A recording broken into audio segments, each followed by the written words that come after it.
एक मैं बाबा साहब के संविधान के सम्मान में गीत गाने जा रहा हूँ। आप सुनिए, उम्मीद करते हैं कि आप लोगों को पसंद आएगा। हो नहीं राम ने किया, ना रहमान ने किया, ना ही गीता ना बाइबिल कुरान ने किया।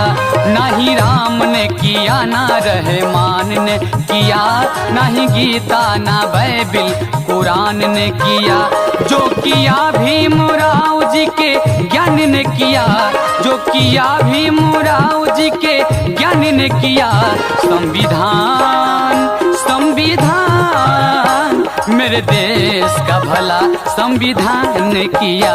संविधान संविधान मेरे देश का भला संविधान ने किया। ना ही राम ने किया, ना रहमान ने किया, ना ही गीता ना बाइबिल कुरान ने किया। ना ही राम ने किया, ना रहमान ने किया, ना ही गीता ना बाइबिल कुरान ने किया। जो किया भीम राव जी के ज्ञान ने किया, जो किया भीम राव जी के ज्ञान ने किया। संविधान संविधान मेरे देश का भला संविधान ने किया। संविधान संविधान मेरे देश का भला संविधान ने किया।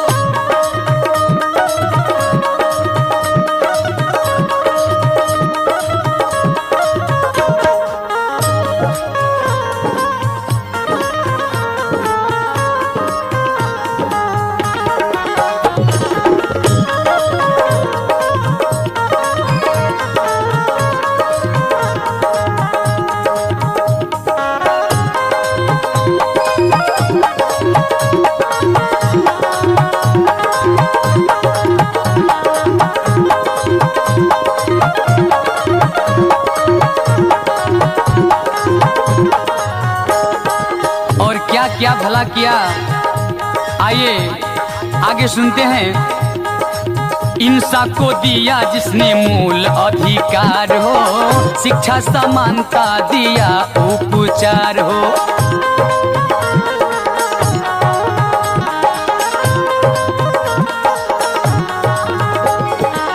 इंसान को दिया जिसने मूल अधिकार हो, शिक्षा समानता दिया उपचार हो।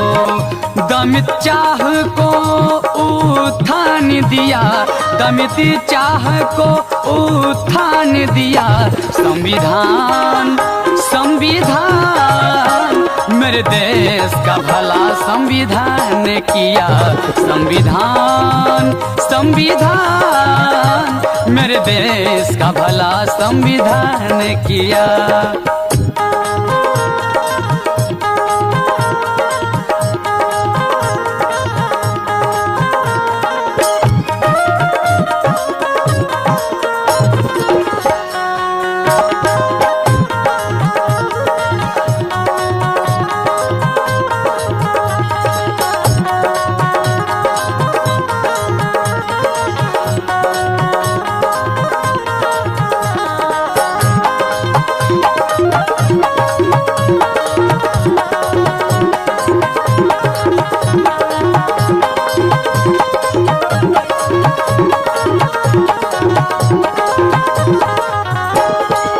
जो भी धर्म धम विरोधी बने थे, जिसके आस्था के फूल खून से सने थे।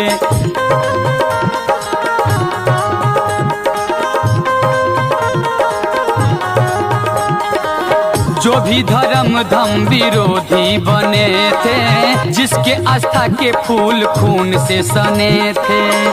उन धर्मों को भी सम्मान दिया, उन धर्मों को भी सम्मान दिया।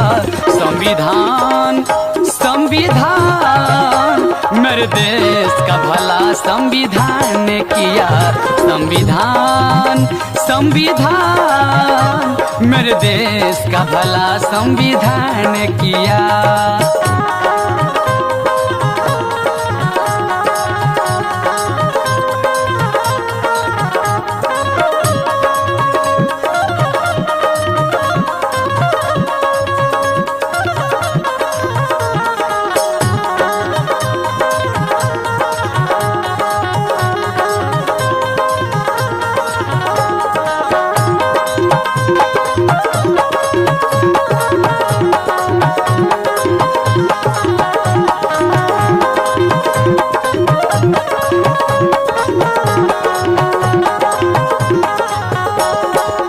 दियानी वाला भूखे प्यासे उदर को, चंदन अन्याय मुक्त किया घरे घर को।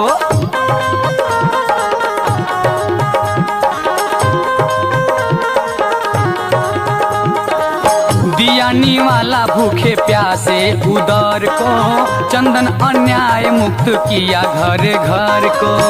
सूखे सपना के होठे मुस्कान दिया, सूखे 20 साल के होठे मुस्कान दिया। संविधान संविधान मेरे देश का भला संविधान ने किया। संविधान संविधान मेरे देश का भला संविधान ने किया। ना ही राम ने किया, ना रहमान ने किया, ना ही गीता ना बाइबिल कुरान ने किया। ना ही राम ने किया, ना रहमान ने किया, ना ही गीता ना बाइबिल कुरान ने किया। जो किया भीमराव जी के ज्ञान ने किया, जो किया भीमराव जी के ज्ञान ने किया। संविधान संविधान मेरे देश का भला संविधान ने किया। संविधान संविधान मेरे देश का भला संविधान ने किया। संविधान संविधान मेरे देश का भला संविधान ने किया। संविधान संविधान मेरे देश का भला संविधान ने किया। संविधान संविधान मेरे देश